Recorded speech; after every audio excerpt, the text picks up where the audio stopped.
عبر الصحفي والإعلامي المغربي عبد الصمد ناصر عن تضامن الشعب المغربي الكبير معه بعدما تمت إقالته من قناة الجزيرة القطرية.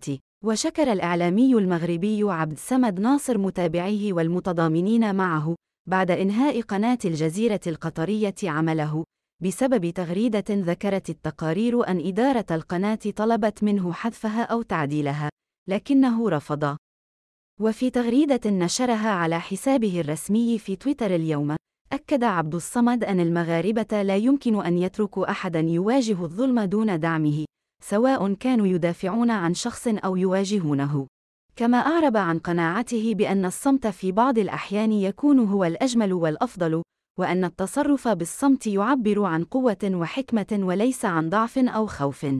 يذكر أن الإعلامي المغربي تمت إقالته من قناة الجزيرة بعد أكثر من 26 عاماً من العمل، بسبب تغريدة دافع فيها عن شرف المغربيات. واستمر عبد الصمد في العمل في الجزيرة لأكثر من 26 عاماً قبل أن يتم إقالته.